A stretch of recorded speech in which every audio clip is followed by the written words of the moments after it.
Halleluja. Ja, velkommen til husmøte. Okra fyrstanda husmøte. Det bara i høylen, vi talte husmøte andre fra måneden, men det visste det bara i høylen at det atter husmøte. Så tog en gang kjøtt. Halleluja. Herre Jesus, så bid om at signe så stundene, signe året for jokken, bid om at styrkja, beg med til at hossa og at styrkja okkur vi til året og det som lursta.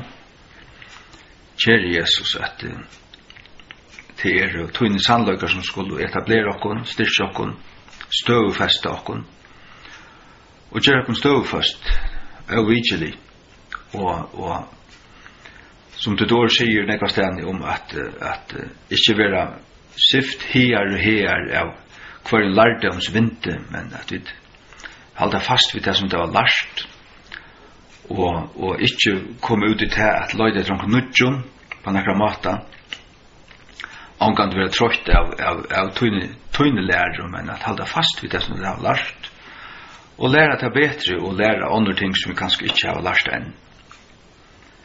Og Herre Jesus, men det viktigaste at vi kjenner til Herre. Men vi kjenner til ut fra din året, det som ditt år sier. Således nå kjenner vi sannløkene om til, og hvor du erst Herre. Vi ber til å være så snar i middelokken. Takk at året du sier at det som tvei til at tro sauna i munnen navnet. Her jeg, og døra mitt. Så takk Jesus for at du erst her, og jeg kram mitt. Og bid til om at styrke okkur vi til året og lette året oppfri okkur og lette okkur gaima det og okkar hjärsta og i Jesu navn. Amen. Ja, jeg fortalte på nu åren jeg kort fra her at jeg atler meg tås om Israel. Det så sånn at akkurat for en år siden gjør det et innslag som at Israel fra diaspora til durdruga framtid og kom omgående til sådana part her forskjellige ting som mangler her. Og det var liksom det som jeg har sett meg fyrir at tåse om. Men så har vi bygget i det, og vi stidler, og Herren sier bare Rom 8. Takk Romerbrev i 8, og tåse om det. Og så her fortalte jeg også at jeg tar ikke alltid av mannakot når den er ferdig. Og det var Rom 8, 8. Akkurat som en stedfestning om det, at det som jeg hørte i andan og det var fra Herren. Jeg skulle begynne ut fra Rom 8, bare takke kapitlen, lese det og gledes i det som her stender. Halleluja. Så vi får lese Romerbrev kapittel 8, og til oss i 212 i Nye Testamentet. Det tilsvegna nu ongen fordøming tja tøymon som i Kristi Jesus, som genga ikkje etter kjøtenen, men etter andanen. Til at lov lufsens anda i Kristi Jesus hever gjørst med frujan fra lov syndarinnar og deians. Til at det som loven oi kunde gjera, og at hun var voik, gjøgnun kjøte, god, sendande sin egna son, og i løygløyganen av syndjun kjøte, og fire synd, domfelde synd og i kjøtenen. At rattvise lauarenar måtte være oppfyllt i okkon, som geng ikkje etter kjøtenen, men etter andanen. Til at høyr som og etter kjøtenen, og i hoa tingene av kjøtenen, men høyr som etter andanen, tingene av andanen. Til at være kjøttlige hoavur deie, men at være andlige hoavur luiv og frigjur. Og til at den kjøttlige hovuren fudgenskapen mot gode, til at han ikke undergiven fyrir Guds lov, hvorst oi heldur kan være. Så at tøyr som i kjøttenen, kunne ikke toknast gode. Men tid ikke i kjøttenen, men i andanen. Om så være at ande Guds dveljest utikon. Nu, om nekkar mever har vi ikke anda Krists, han ikke øyne av hans herre. Men om Kristus veri utikon, ta lika med det syndarvegna, men anden luiv rattvises vegna. Men andi hansara som røsti upp Jesus fra tømmun deio, dveljist utikon. Ta skal han som røsti upp Krist fra tømmun deio, øysne livande gera tikkara deilig likam, vi andasuinun, som dveljist utikon.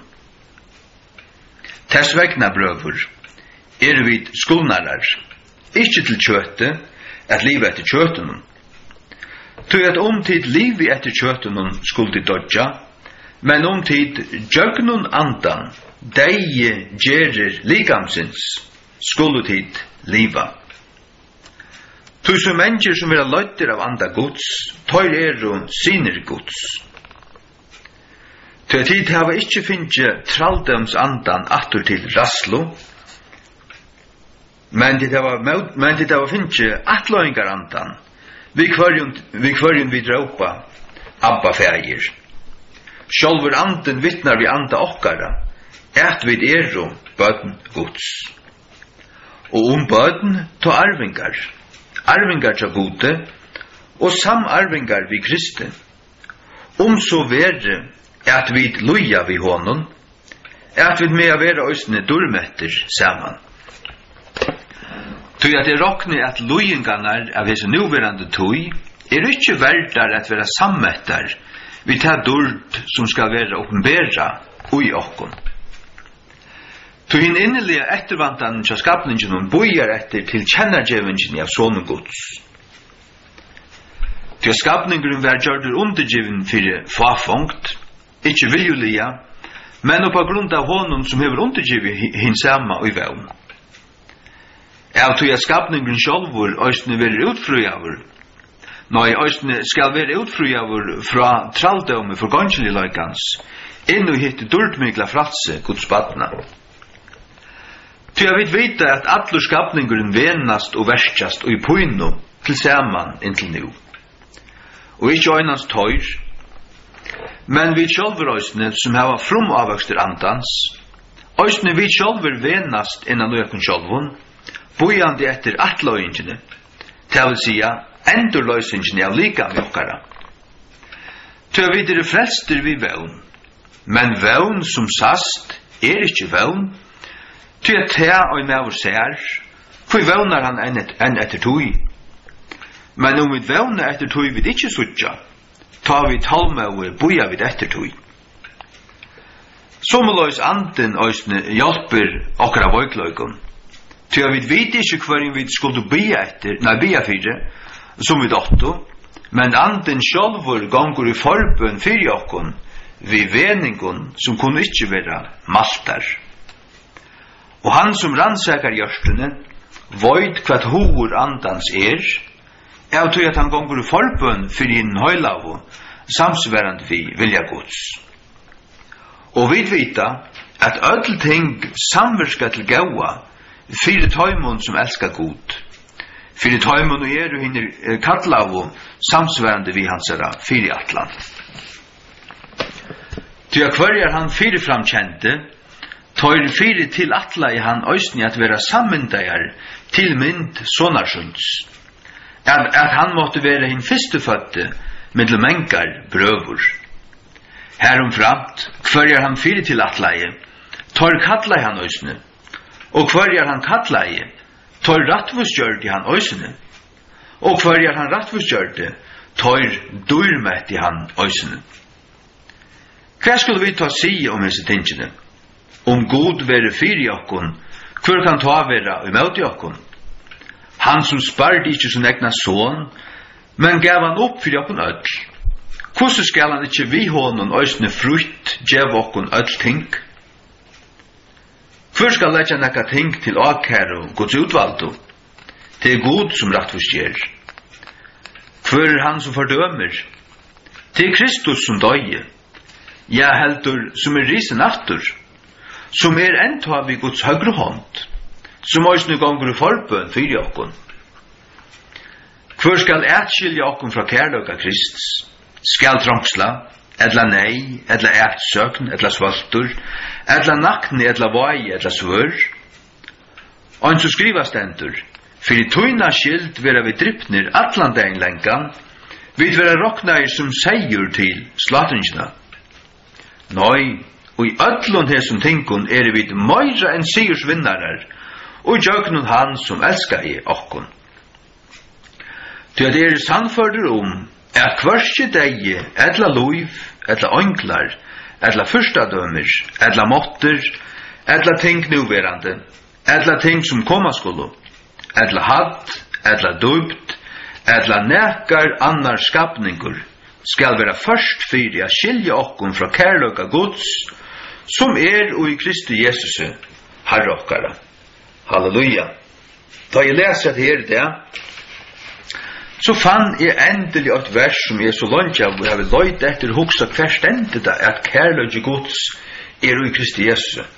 Og så stendet det her, og sørste regler I Rom 8, og som har vi helt med kjent og 8, Rom 8, og så enda kapitlet vi just tog, kærløka Guds og I Kristi Jesus. Ta I vet og I Kristi Jesus, ta vid og I kærløka Guds. Og hvordan det så vi tar som utanfor Kristi Jesus, ja, de hava møveløkan, altså, det stender I Johannes 3:16, så elskar jeg god heimen at han gav sin øyngjentna sånn, til dessa hver som helst, du tror han skulle ikke glættast, men her var evet liv, evet liv. Så Guds kærløk rett ur heimen, de kunne tekka møte I honom, altså. Han døg I østene for deg, men det til at de, hvis de vreka, så det utanfor Guds rydde, utanfor frelsene og alt det her. Men i Kristi Jesus, her ikke som skal skilja okkur. Ikke først fyrir. Vi som hansara, vi som har det her, hava møtt honom, elskar han, vi som vilja være hansara. Vi som velja være hansara. Så det ting som i hessen heimen som kom okkur møte, allt möjligt, enklar, lov och dej och första dömer, kan det ja till ett antal till här forskjellig rang här du vet. Men också den första dömer och gör den alltså. Förstar och konkar och fortsätter och ditt och datten ES och lagtinge som vill lovgeva att det ska vara olagligt att säga tänk vara sent och ditt och datten. Hur så är allt det här? Och man ser förföljelsen växa ut I hemmet. Och man ser bara här sommarfröken I Brettland, alltså I svimmingen av Islam här. Och så hukte jag efter förra kvällen efter en dokumentärsändning från Sverige. Och så bänken där gamla här, de tar sig ut. Och föräldrar tar sig att lätta bötterna för ut I röver. Så jag alltså inte en gång bara att plan 8, nej, mitt om dagen alltså. Det bänken till att orsaka av till tusenmenter, som man höjer händer alltså förfylking och allt det här och folk får syr och öst I anlite och högna I tökor och det datten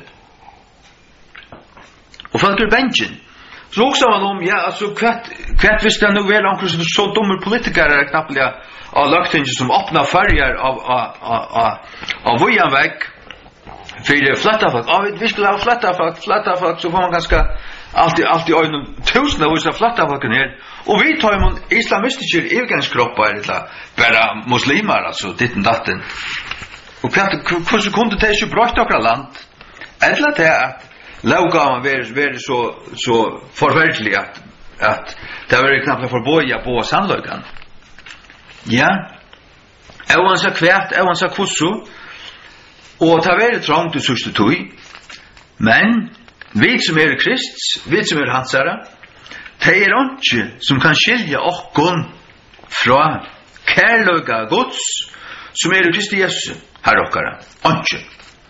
Jeg hadde at her skulle vi bare glede okkon bare først og fremst, altså. Men det stender I vers 36, og så skriver stender, for tøyna skilt vera vi drypner allan dagen, og vi vera rokna som seier til slatringina. Ta vera vit og isna heime Jesus seier det altså og isna heime skulle til loja trongt og isna heime vi skulle vera vit hatta og ætsøkt og han seier just at ta det har gjort at her vi tekur herre mostara for vi meira ausna vi tei av hushalt hans så vi kunne ikke rokna vi nokon øren altså og fyrirla 17 kjem trongsla og lojing og ditt og datten som vi leser her ausna klokkara Och vad är det för? Ja, det ständ Peter skriver att bröver understryker om det trångslo som kommer med till granmitteln. Som om att det kan hända något underligt ting. Kom nu lycka till för Peter 4. För Peter 4 12. Och så är 313. Lycka det bästa läsa det som man inte bara slanger och ut. För Peter 4 12. Hatt elskavun, halte det ikke underligt vi vujan hinn I eldslig rønslo, som for jeg røyna tekkun. Som om akkurat underligt ting hendte tekkun. Altså, halte det ikke underligt. Det tar knappt opplevd rønslo, eldslige rønslo. Akkurat som det var jo en eld, akkurat som det var en ovne, altså, hva det det? Altså, det trångt og loj inn knappt liane. Hva det for nekka? Nei, god løyve da, til for jeg røyna okkun. Frumkyrkjan førjøkken slukt, og vi snakka av point nå, møte byrja om en bøk som heter The Pilgrim Church, som jeg akkurat har bestilt fra Amazon, som jeg holdt vi å lese. Man leser at her, altså, alltun for Guds sanna kyrkja, til å si kyrkjan utanfor katolske skøtjekyrkjena, den forfyllta kyrkjan, som ikke fanns jo I avgoda samare tilbyan på nekra mata. Fanns ikke ui til vårt guldstandmynden her, og Marie og Tvatli og ditten og datten, og transubstantia sjøvn, og falslær og ditten og datten, pavaruje. Nei, og så fører det ut, og det var ganske luttlig balkar, bare noen hundra ganske, og så ble det forfyllt. Det var det. Og så ble det dripet bort rev, men alt tog I blei at han høyla og blei uthelt, ta vaks kyrkjan. Til det som kyrkjesøvan viser, at da I forfylking kom, ta vakskyrkjan. Og det stod jeg vet enda og I gjerningen av apostlene. At de var her I Jerusalem, og det hadde fri, og I 20 år kanskje, jeg vet ikke, og det avvis tog jeg skoj, men så knappelig så kom forfylking. Og Herodes drep Jakob, han tok Peter Øysene, og Øysene Saulus, han var fra steg til steger, og ville tøyna tamon som hørte til veien, kortet I fangsel, og pynte Øysene. Det var det som ble gjørst. Men hva hendte? De flytja og fører dom i Israel, og til æra steg I Israel Øysene. Og alle sånne her som det kom her, prætka av deg evangeliet, og mennesker ble frelst. Det det som Herren vil og sørste enda. Halleluja. Vers 13 Øysene her. Men fegnest ettersom at det lovtakarar og løying om Kristus. Ta I hans dård skal være oppenbæra, tid med å være glæger Øysene vi avbærare frøye. Det varst. Vi det lovtakarar og løying om Kristus, tog at vi løya fyrir hansara navnskilt. Det årsak av tog at vi da tidsi hansara navn på okkur, og kjennast vi han. Og hva gjør de heimene vi han? Jo, heimene tåk han, og krossfest han, drep han, huflångt han, kordi han fangselaren, og jeg husker nemlig om det, men kom Køyran sår her, at bilen kommer, han har tekst, bibeltekst, og Jesus stendte klart, av alle søgene av bilen. Og I fargen, og så er det ikke sånn til at folk peika og spotta, men det var I Osland I 2009, 2012, 2014, og I 2012, det og så tar jeg kom så til Rettjavikar, kordsøkken her, altså, det var, bare I høylen at bilar kordu forbi, og allit var gløande jøkken ruten, og tar flettu bare, og I kulje og poika, og spotta. Hadde støvan I Øslandet, til du at her er omgående veri en ordentlig vetjing enn, hos andre omgående uthelter her enn, her trådde så herliga til en vetjing I Øslandet. Men hos I støvan I fargen, jeg tror hver gang det er sånn at det er gangen øvet av det. Vi har haft vetjingar, og det fullt av flest og falsk I fargen, men det viser seg at det blir bare mer utvattna, og det er gangen for kjertan ved. Men vi som kjenner vi Jesus, vi som vilja tingen I arbeidssida, vi må halda okkur brennande, og vi må halda okkur nær Jesus.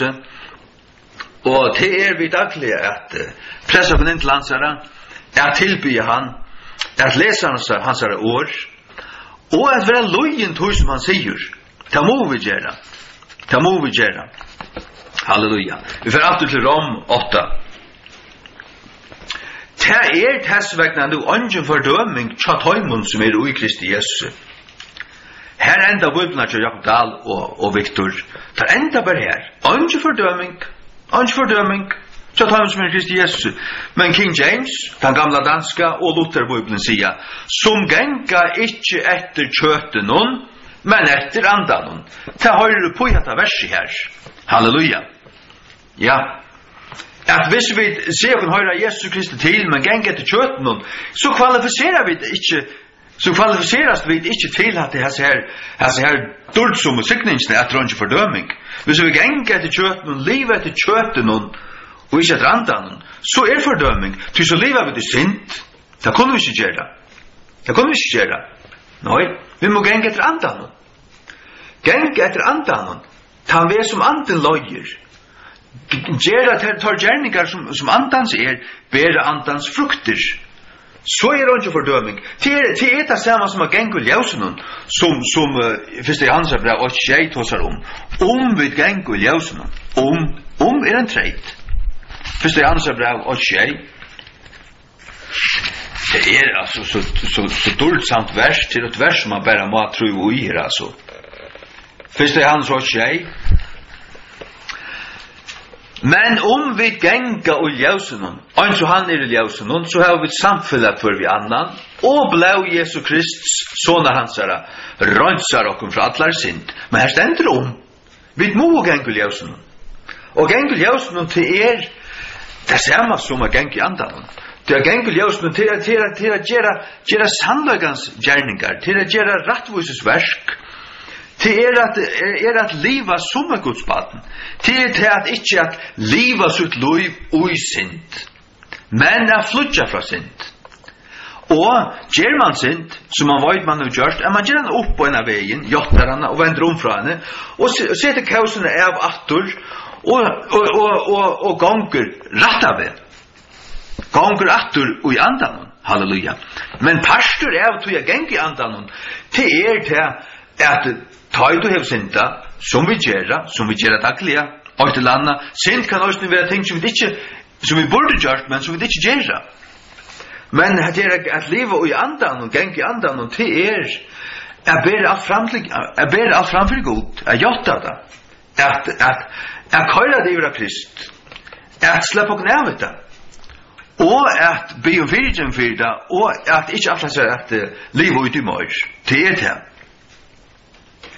Så i vers 2 så stender her til at lov lufsens anda og i Kristi Jesus hever gjort med frujan fra lov syndarinnar og deians.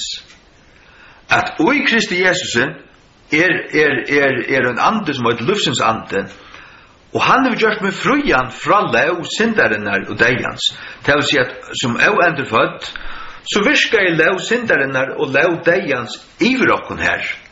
Men nu vi under lov lufsens anda.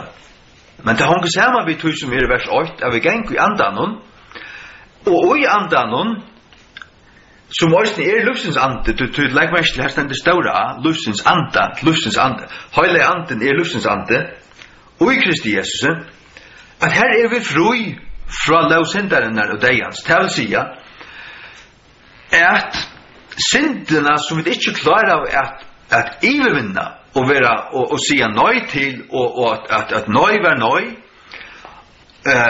vi blev frelst, ta klarar vi ikke det, men i andan ta vi geng etter andan, så klarar vi det, ta vi sia nøy til og ting, så det nøy. Halleluja. Størst så færd han kristne siren iver syndene, så han ikke som høylt underlatt til syndene, men han lever som en sikrande iver syndene. Men det er ikke så at han syndafruer. Tog jeg vi bergast stadigvæk vi kjørte. Men det her vi det dagliga skulle velge andan, og vi kunne ikke genga bare etter kjørten. Det kunne vi ikke. Så toknast vi ikke gode. Det stender her i vers 8. Så at tøyr som i kjøten kunne ikke toknast gode. Og vers 5. Till tar som efter kötten hon, tar som efter kött men tar sig köttliger, liva köttliga. Och i hoa tar vi säga också tingen i av kötten. Men tar som efter andan hon, tingen i av andan hon. Till att vara köttliga hoa var dig. Det dig. Tror kunde vi heller inte som frälst och i Kristi Jesus som god och giv sin anda till vara köttliga hoa i bara fram. Det kunde vi inte. Du tar vi lösning bära dig. Du Galaterbrev 6 tar sig till att godlevs inte spotta.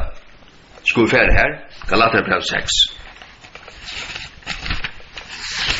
Galaterbrev 6 vers 6. Så 288. Vi är inte vittlöjter. God vill inte spotta över. God kan inte spottas. God vill inte spotta över. Till kvart som helst vi är med vår såar. Det ska han oss i hästa. Till att han som såar till kött sutt ska lära kött någon hästa spittling, corruption.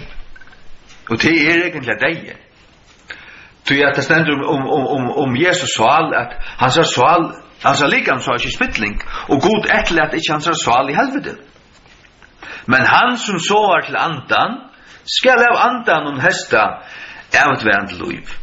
Halleluja. Och detta är att såa till andan det och det innebär att du måste offra det köttliga. Du måste offra av det som det själv är kast. Du måste offra det som du själv vill och söka det som God vill. Det som God vill. Det som anden löjde till och det som oftast, hvis inte bara alltid, kontra det som köttet vill. Köttet vill ett, anden vill ett annat. Och du måste här välja det som andans det som anden vill. Du måste sätta till hoa, du måste huxa, du måste fokusera till egentligen det som oi-hoa Att oi-hoa, vad ständer här i King James? Det ständer to mind, yeah. For they that are after the flesh do mind the things. To mind till att bära oi-hoa. Tui oi-hoa. Att det är ett ord som jag lant ur uslenskun. Att ihua till att huxa Men det kan jag väl. Och här förstod hoa vi. Halleluja. Så säger han i vers 9, men tid är ju inte i kötten, men i andan, så värre att Guds ande dvöljes utekon. Ja, Guds ande dvöljes till sig på och jag vi värande, och han är livande och jag så är vi då i andan. Halleluja. Men så säger han, nu om det kan med har vi inte antikrists, han är inte en hansare. Hever du ikke Guds ande han for en fratar, bor han skjuter i huvud, så du ikke en av hans herre. Det vil si at at tilhører Kristi, til at heva hans herre anda. Halleluja. Vers 20. Og Kristus veri utikun, ta lika med det, syndarvekna, men anden loiv, rattvisesvekna. Kristus ujakun, ta lika med det, syndarvekna, tog at Kristus deir fire akkara synd. Tog synden i okkun deg, og lika med du varst, tog at han hever just baut for det, han just sattar seg for det. Det er undersamma vi at vi i Kristus. Det er at okkara synder savna her. Halleluja. Men til oi støvene, at okkara synder savna her, og at synden deg, til Kristus deg for okkara synd, til oi at vi skulle velja, ja, men hvordan skulle vi nu leva? Som Rom 6 sier, skulle vi halda av fram i synd, kom lukka til Rom 6:8. Det skulle vi ta sia. Skulle vi halda av fram i synd, for at nøye kan gjerast rujtjelig, god søyte fire. Hvordan skulle vi, som og deir, sagt du, og deir, fyr synd, langer livet her ui. Så at det at liv i andan og ta drepur, ta øyer, til åndsgjer kjøtsens verk. Men det her vi må velja. Det her vi skulle velja. Og ta vi velja liv i andan og liv i andan, ta vinner kjøttet makterna, det døyr, men det bare tar du vel til, og gonget han veien, og det måste du. Halleluja. Jeg synden misser sitt valg, men først du at åpna fyrtøym tingene som stimulerer kjøttet, først du hygger etter for kjærsten mynden, leser etter for kjærsten, og ut av for kjærsten heimasyr, hygger etter for kjærsten filmen, som vet at kjøttet opp, ja, så elvet det til sint. Det er elvet til sint. Jakobsbrev sier det. Kom til Jakobsbrevet. Jakob 8 Jakob 8 vers 12 Jakob 8:12 Signaver han med som uthelder frosting til å ta i han i røyndur skal han få av lufsens krono som er det vil lova til tørra som elskar han. Let unga mann si at han vil frostaver av gode. Til god kan ikke være frostaver av ytlun, og heldur frostar han nekran mann. Men hver ein mevor vil frostaver, tar han vil drien borstur av sin egnu gynd og lokkaver. Så han tar i gynd over gite, ber hun fram sint, og sint tar hun fullført, ber fram deia. Titta, så skal man passe på seg. Man skal passe på egene, man skal passe på øyrene, som vi synes jo i sundagsskolen til vårt, luttla eia mot, ans etter luttla eia hva du sørst, ans etter luttla øyra hva du høyrer og alt det der, til vårt, at det er her. Man skal ans etter seg. Og daglig hava egene nere i bøyplene. Og daglig lukka egene og hitje opp etter og bea til Herren Jesus Krist. Og bea han styrka seg. Bea han møta seg og mæta seg. Vi sønne dård, halleluja. Sønne dård. Ja. Takk og lov. Kom atter til Rom 8. Halleluja. Vi færa sånn her jøkne til spekliga. Vers 12 sier, tessvegna brøver, vi skuldnarar, ikke til kjøttet, at livet til kjøttet, til å si, vi stand i skuld som så, tog at vi som bare finnes sånn egg, Jesus som har gjort alt fyrir okkon, og som har kallet okkon, og nå har vi sagt ja til hansara, vi er egentlig skilta, hva er skilta vi? Jo, vi skilta god i okra lov. Vi skilta Jesus, jeg sier ja til hansara, vi verande. Vi skilte ikke kjøtten og nekka. Vi skilte kjøtten og lunch. Nei. Så sier han at i vers 13 til til liv i etter kjøtten og skulle dødja.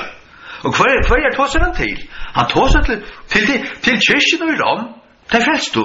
Han sier vi til at hvis det er liv etter kjøtten så skulle det dødja. For det er deg til en andalig deg. Hvis du veler simpelt en kjøttet pladask, altså ut i kjøttet, du lever etter kjøtten, kvann det og veler det, og lever etter kjøttens gjerning til vårt, så først var dødja. Så dørst du.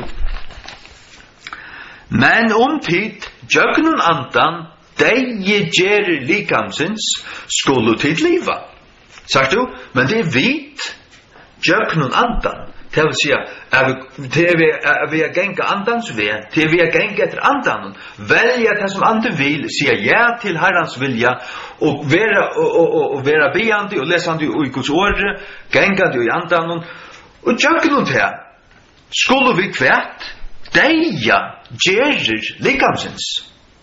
Velja vi andan, så dreper det gjerir likamsins, så løs det som fyrr helt her, som du var underlagdur, som du ikke fikk sigeren iver, det vil dodja. Det vil dodja. Og om vi gjør det her, så skulle vi liva. Liva på så, jo liva i andan. Vi er livande antliga. Ty er så mennesker som vi er løyter av anda gods, tøyr er og sinner gods. Hatta kan du knyta til Rom 8:8, det første verset. Det er at du gonger etter andan, så er det sånn gods. Det er Rom 8:8, at tøymen som er i Kristi Jesus er ikke fordøming, men det skulle genga til andan. Jeg er i Kristi Jesus til å være godsbaten, til å være en sånn gods og godsbaten. Så at hvis du vil løyter av andan, til å genga til andan, til å være godsbaten, halleluja. Vers 15, Tøy at tid have ikke finnet tralldømsandan. Hva for en tralldømsante? Til den ande du hei og andre ble frelstur. Atur til rasslu.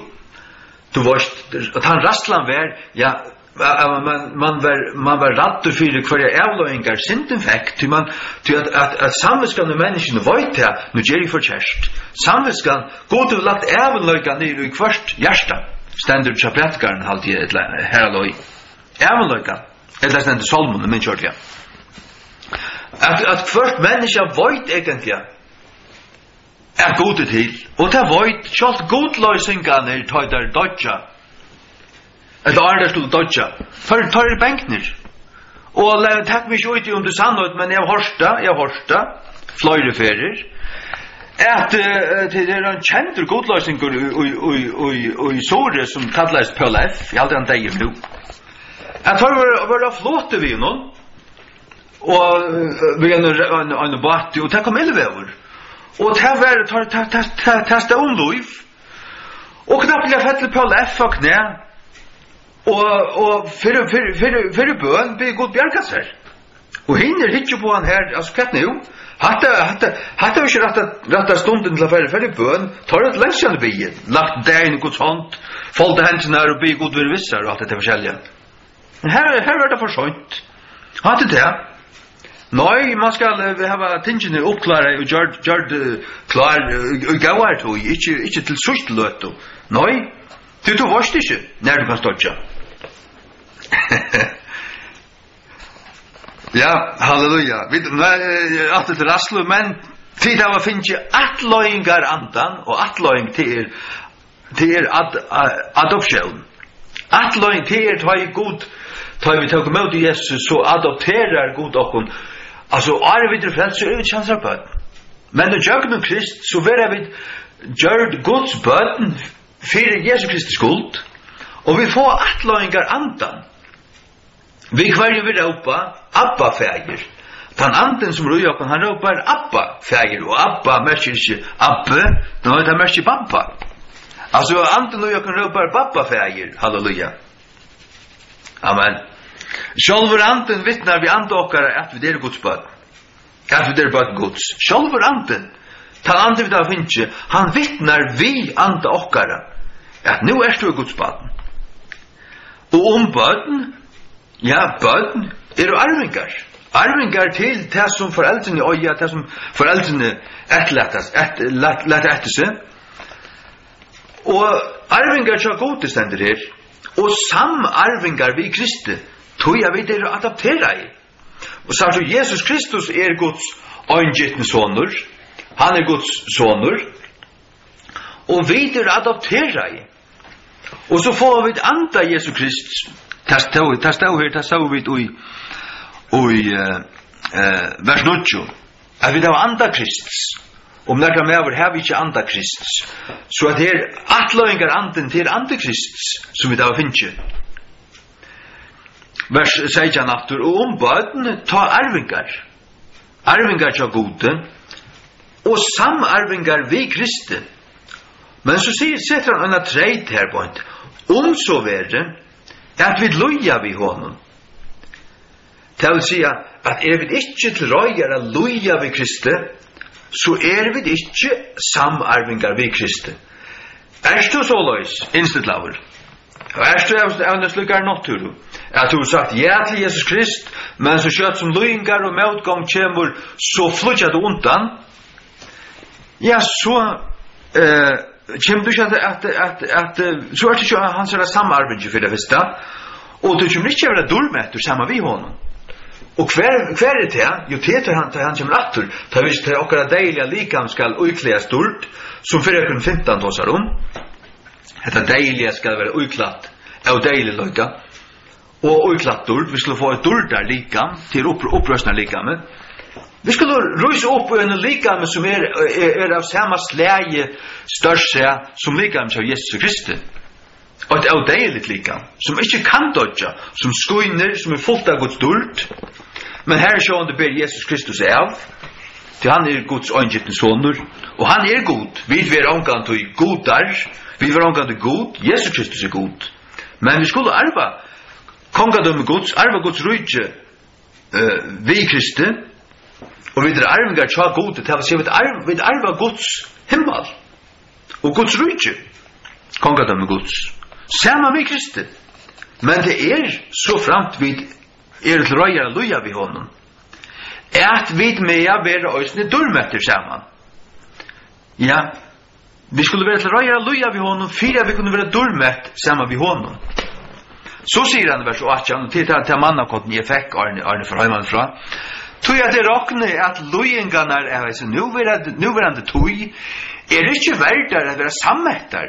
Vi tar dård som skal være åpenbæra ui okkon, halleluja. Hver bor Jesus nu, hver bor Hellig Ande nu, ui okkon. Hver Guds rydje nu av hjørne, ui ta man frelstu, ui okkon. Og ta Jesus kommer atter, så skal ante Jesus Krist som langt bor ui okkon. Livande gjer okkara deilig likam. Det vil si at ui til at han bestist, så skal okkara deilig likam være ombrøtt. Her som vi standa. Og så være vi ombrøtt, we shall be changed. Og så være vi litt opp. Det vil si at det hender en knipsi her, og vi være litt opp, som ombrøtt. Halleluja. Og tog tålet til å ligge med for at ligge opp etter. Tog skratnade ikke.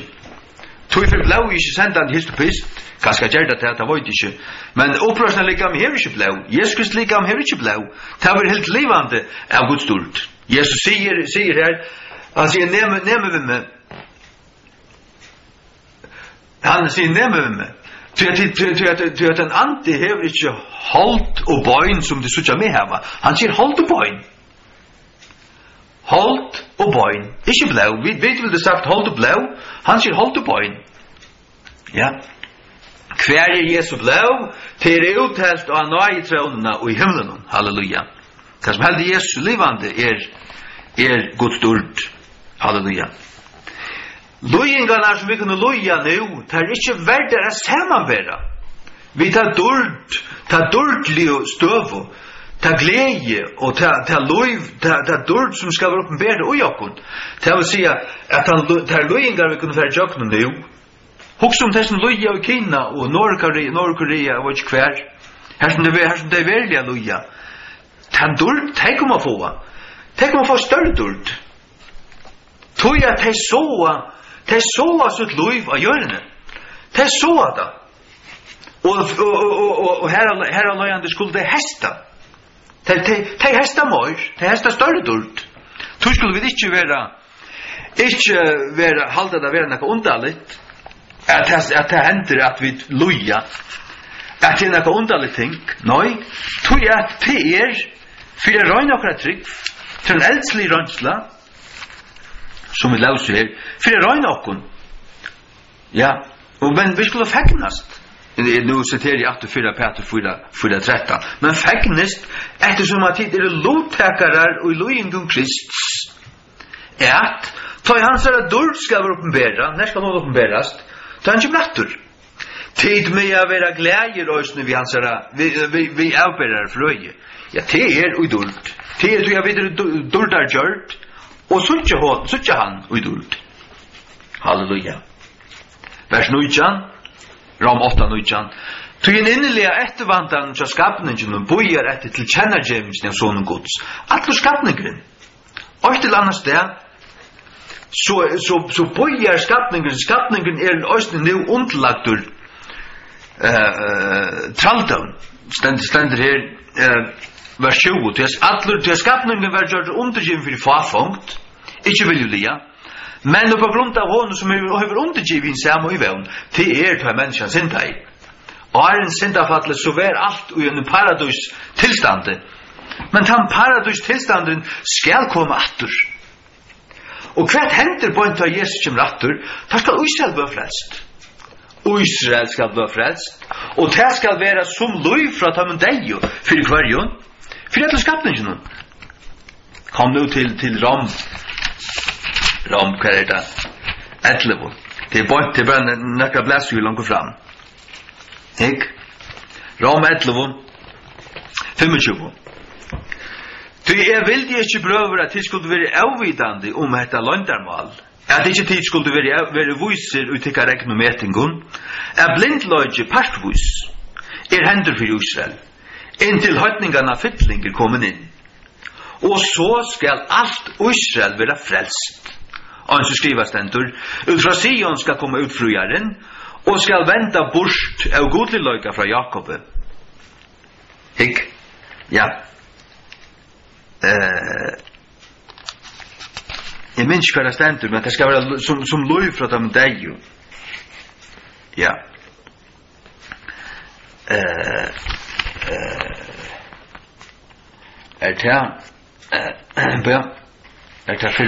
Ikke ringt, det stendur.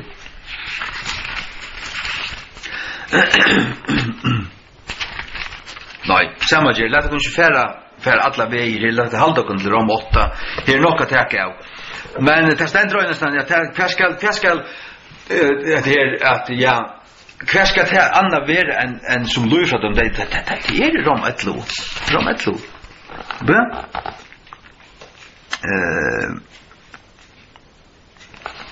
Til det at jeg finner ikke alltid et link. La meg ikke King James bøtla som her. Rom 11. Rom 11. Ja. Nei. Men samme gjør lett jeg færre bare. Men det stender at hva skal at vrætjingen av tøymon være lov for jokken, hva skal som møthetjingen av tøymon være en lov fra dem deg. Ta i god tykker alt Israel inn, så skal det være akkurat som en strik hos handen om du varst, at nå ta enda nøye tøyen for høytningen, og ta skal det være lov som lov fra dem deg, ta skal ta byrjar tusenarrutje.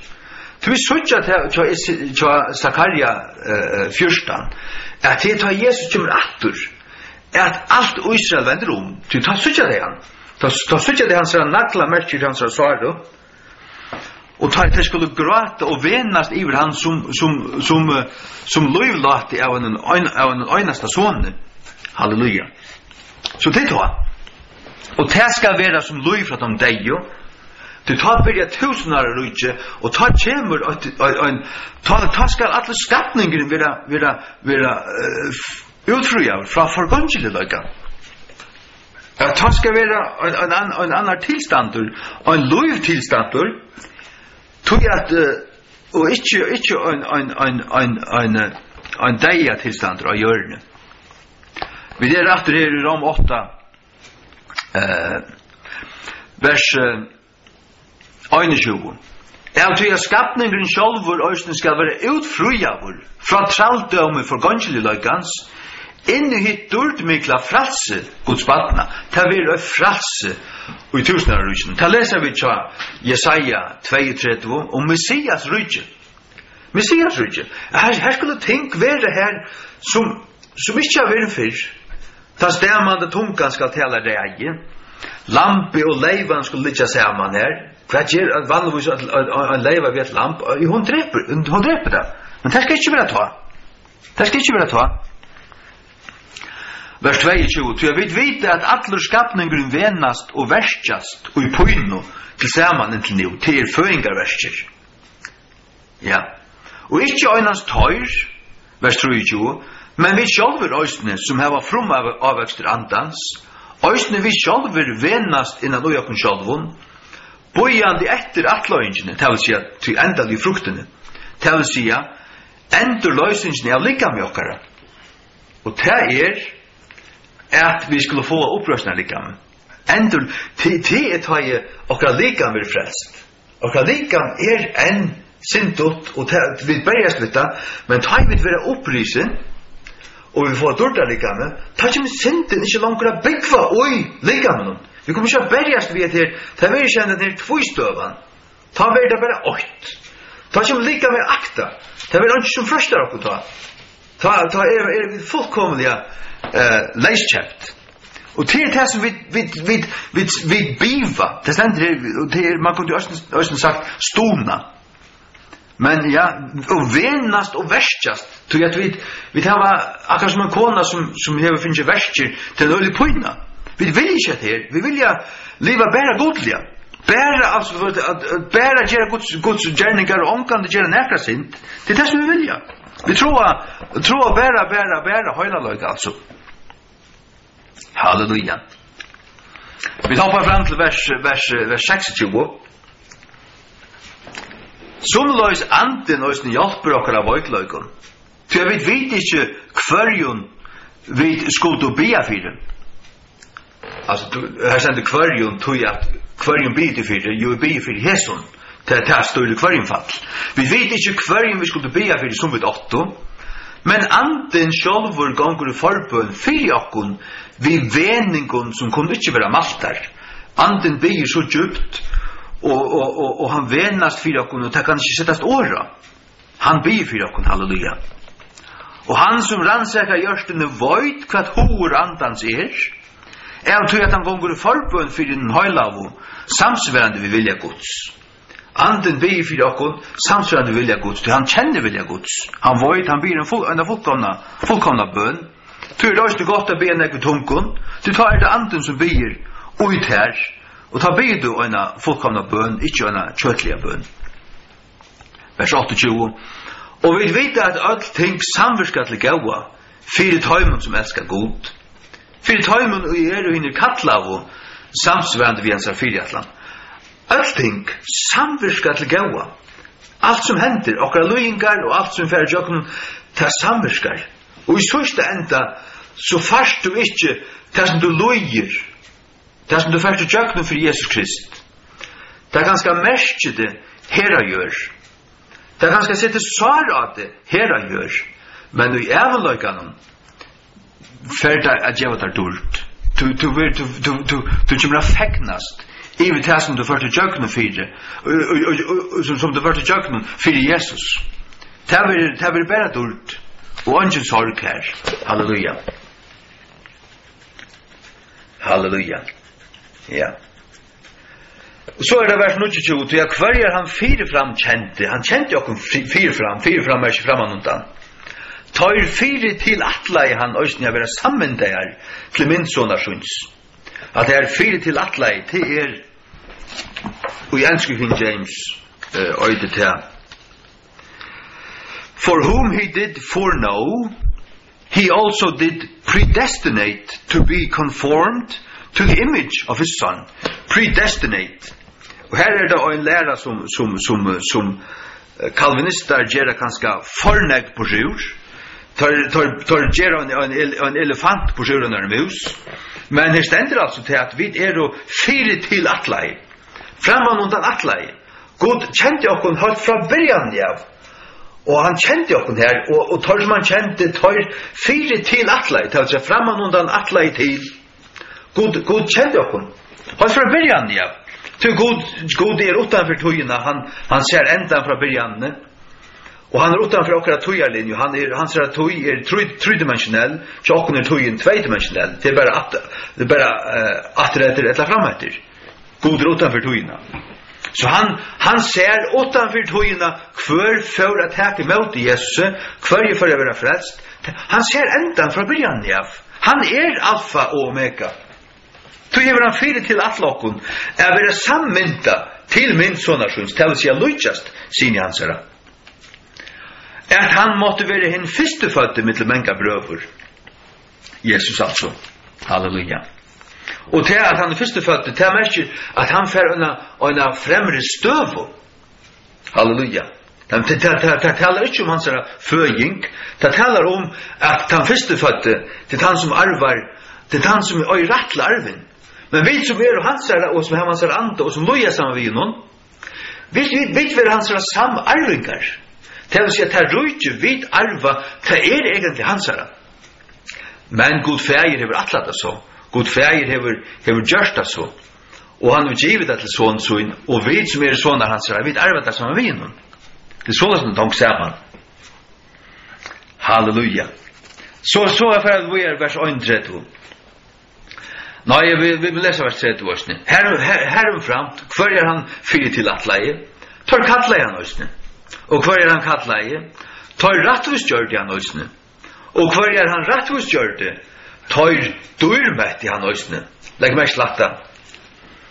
Du fast ikke dyrmetting to be glorified. Til å være saturera over. Jokken surga over. Av dyrt. Til å skoina vi Guds dyrt. Du blir ikke filter til å skoina vi Guds dyrt utan du fyrst rattvistgjørd. Hva rattvistgjøring? Det søvning av synd. Det at synden betalt. Tog det sånn at det blå fyrst, og så oljan. Til Jesu blå fyrst, og til bare at de som vaska i Jesu blå, til at de at Hellige Anden fettler. Han fettler her. Han kommer i deg. Tog var postjer fyrst, og så vudsona.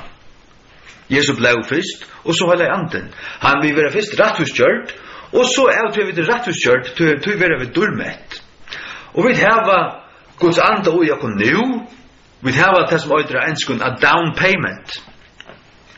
Down payment. Vi har han har kjøpt okkur, han har givet okkur andan som pant. Halleluja. Som pant. Og en pantur til at man betaler lukka som en parst. Det mest til at han tog kommer at jeg kommer at håndte det her og ta utløys i det som jeg har kjøpt. Det sånn det halleluja. Ja. Vers 31. Hva skulle du ta si om disse tingene? Om god være fyrir okkun, hver kan ta være imot okkun, god fyrir okkun. Hver kan ta være imot okkun? Og dette ut i større bøyletten. Altså her nere kunne ting være imot okkun. Og som så kunne ting, altså mennesker kunne tape okkun og drepe okkun. Men god til det sørste året sier, om vi løye herra gjør, om vi dødja herra gjør for Jesus Kristus skuld, så hesta vi dyrt, vi hesta av et liv, vi kunne omgang til tapa. Vi kunne ikke tapa, hvis vi som løyen Kristi og fyller ikke hånden. Vi tapa ikke. Og vi misser ikke, altså om vi må offra herra gjør for han, vi hesta og arva nekka som så øyne nek større. Tog det han sier i vers 18 altså han sier bare at det tåler onka sammanbering. At det som vi færre jøkken her og så nøyers litt og knorslet litt og alt som alt her, det tåler onka sammanbering. Vi tar dårtene som vi skulle arva. Halleluja. Takk og lov. Ja. Ja. Han som ikke sparte sin egna son, men gav han opp for jokken ødel. Hvordan skal han ikke vi hånden østene frukt, gav okken ødel ting. Det akkurat som soneren, han gav okken sonen. Og Jesus hans øyngittne soner. Han åtte ikke fløyre. Han gav sin øyneste. Du varst. Og det skiljer vi at en himmelsk feir som gjev sin son, ja, men han gjev det døyrebæreste, ja, men så gjev han alt hitt høysene. Det er altså, vi arver bare til høyne alt, altså, sammen med Jesus. Ja. Gjev han alt ting, han gjev han alt ting. Hvor skal leggja nekka ting til å akkære Guds utvalgto? Til God som rattus skjer. Og hvor han som fordømer? Til Kristus som døye, legg mest til, hvor han som fordømer? Hvor kan leggja nekka ting til å akkære Guds utvalgto? Hvor kan akkære Guds utvalgto? Til God som rattus skjer. Hvis en god til rattusgjørt okkon, og til å fullgjørt versk, og i Kristi, som minst bare skulle takke med det, hvor kan han så fordøme okkon? Ongen. Altså, spurningen ongen. Nei, Sverige ongen. Hvor skal leggja nekka ting til å akkære Guds utvalgto? Hvor kan akkære okkon? Ongen. Hvor han som fordømer? Det akkurat som var det samme. Hvor han som fordømer? Så sier han, til Kristus som døye. Jeg heldur som i nattur, som en tab i Guds høyre hånd, som også ganger forbund for jokken. Hvor kan fordøme okkon? Kristus deg for jokken. Altså, offre som God gav for jokkara synd til så fullkomlig og fullfutja. Guds øynborne soner, og Guds øyngittne soner, og Guds egna blau har betalt med. Gärningar apostlarna 28 säger till att det är Guds äkta blod som är köpt med. Halleluja. Ingen kan fördöma mig ta. Nej. Så du hette öst i liv i andan. Men att gänga liv i andan och till att gänga i tryck. Till att tryckva evangelium. Till att tryckva Guds ord. Till att tryckva gode. Till en pastor att gänga i andan. Och till vi till trunni att vi sikra. Till vi till trunni att vi sikra. Det är det som ständer först i hans brev. Att kvart är det som vinner sig och höjmen om. Och till tryck åkara.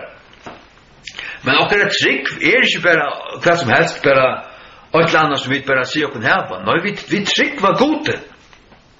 Det är det som ständer om Abraham att han tror gode och det var rockna honom till rättvise.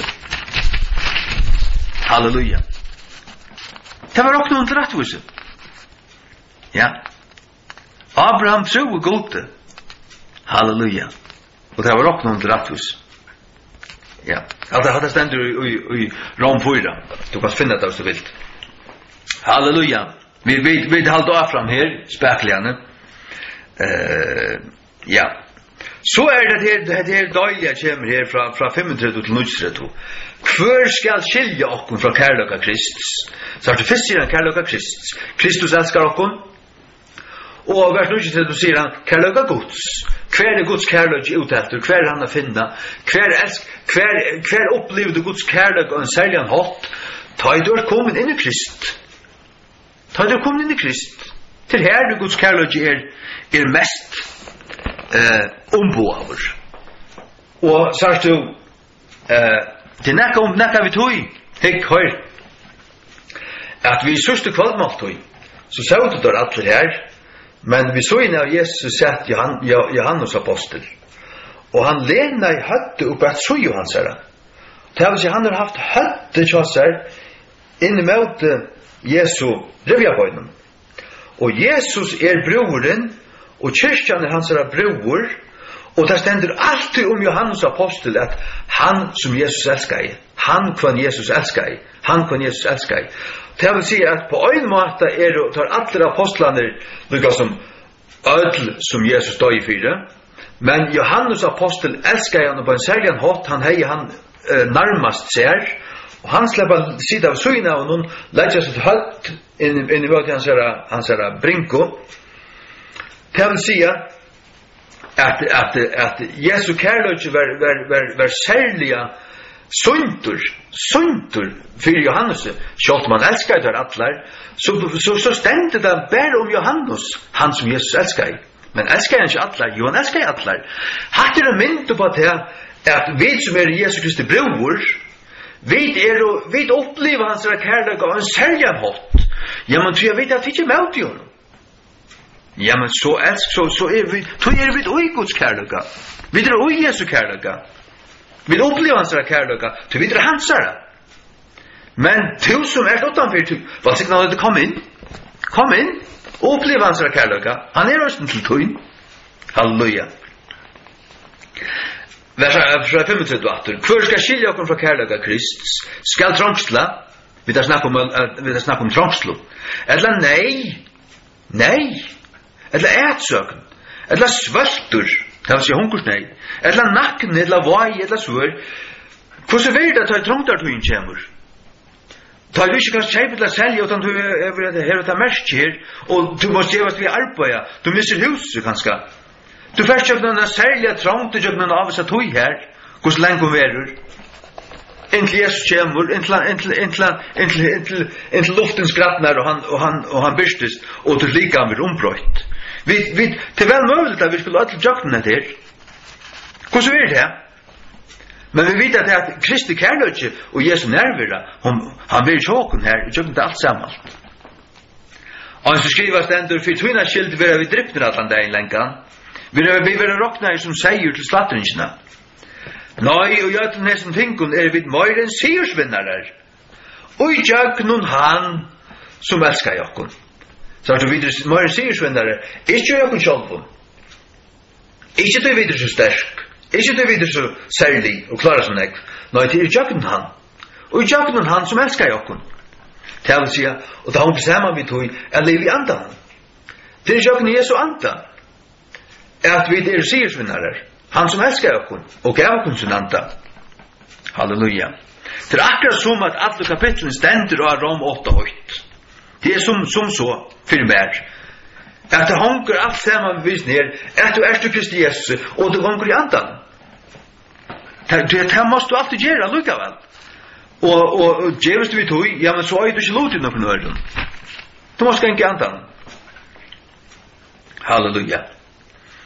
Vers 6 du nøy, at det som tenker vid mer enn sigersvinnare, tjøkken han som elskar jokken. Til det sannførder hverskje deg, edla lov, edla ønklar, edla førstadømer, edla måtter, til å si vald, edla ting nuverande, edla ting som komma skulle, kvart uverer her 20 år, ta vidar vi ikke. Allra helst verda bara verre og verre. Vi synes at det hender i Bretland i Sverige og Kanada. At tingene færa fullstendig av kaos. Samfullene vera fullstendig av sekularisera. Lovene vera fullstendig av djevelrentar. Og alt imot de kristne. Vi vera kallet terrorister. Bara för att säga sannolikan. Så finner du på något som ska kallas för häturstal som vi skulle kunna bli dömd för det och sett fast för det. Det så på it. Till det. Jag var bara kan se att du kunde att det var god i himlen som kommer att sista året säga och han kommer att döma tecken. Tack man vet att arva dårt och ävet lov och det som nokta att mot Jesus Kristus nu till för i helvete. Så var gagnstecken.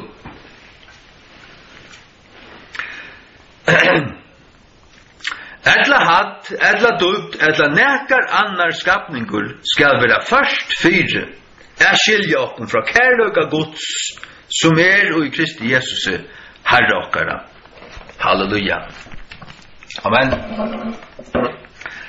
Takk Herre Jesus for at her og året vi kan døyle kvalt. Takk for at her at du sier her og vi leser her til Norge at vi så færre jøkken luingar og trangsler og i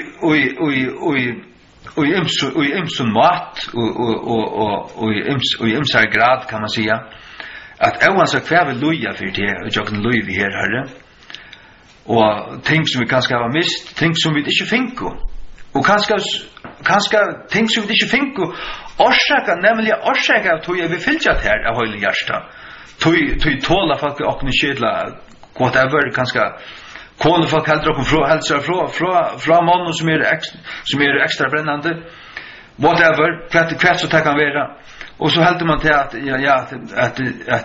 det är bara en plus som mamma betalar ja så är det bara det men är man så kvart här Jesus så halda vi det ut och är man så kvart to see att ungen fär från husun eller mörrun eller systrun eller brörun eller konu utan att han ska få det flörfalt åter ävet lov och himmelen här Jesus vi skulle arva det allt vi skulle få det flörfalt åter men du ser ösni här gör att du lönar okon så att vi får det åter här Jesus och du helder rockskap och du fylgjer vi för att vi är villig för det och du ger oss det åter här Jesus vi ber om varvad okon vi ber om styrka okon och ger oss kraften att hålla av fram och fylgja det här vägen och ända och Jesu namn amen. Det verset som lade etter til og i Romerbrevnen 11:15. Tog kastingen borstur av tøymon være endursøvning komsins. Hva skal møthetjingen av tøymon være, anna enn luiv fra tøymon deiju. Og tøymon til altså jøtunnen. Kastingen borstur av tøymon være endursøvning komsins. Jøtan vreka og sunn Messias. Ikke atler, men de fleste grøynene, negvar av grøynene, det ble så avhøgtar, og det gjørtes til endersøvning komsins til gledebåskaperen kom til okkara, til høytningene altså. Men så sier han, hva skal møttekingen av dem være? Ta I godtykker møte, men attur, nøy jøden, ta skal det være som lov fra dem deio, for kvarjon, jo bei for jøden, men øysne for ødlen høymen. Og hva byrjar ta? Tusenarryggen. Ta verda som lov fra dem deio, ta kommer vi attur til paradis tilstand. A hjørne og tusenar. Glem til dem.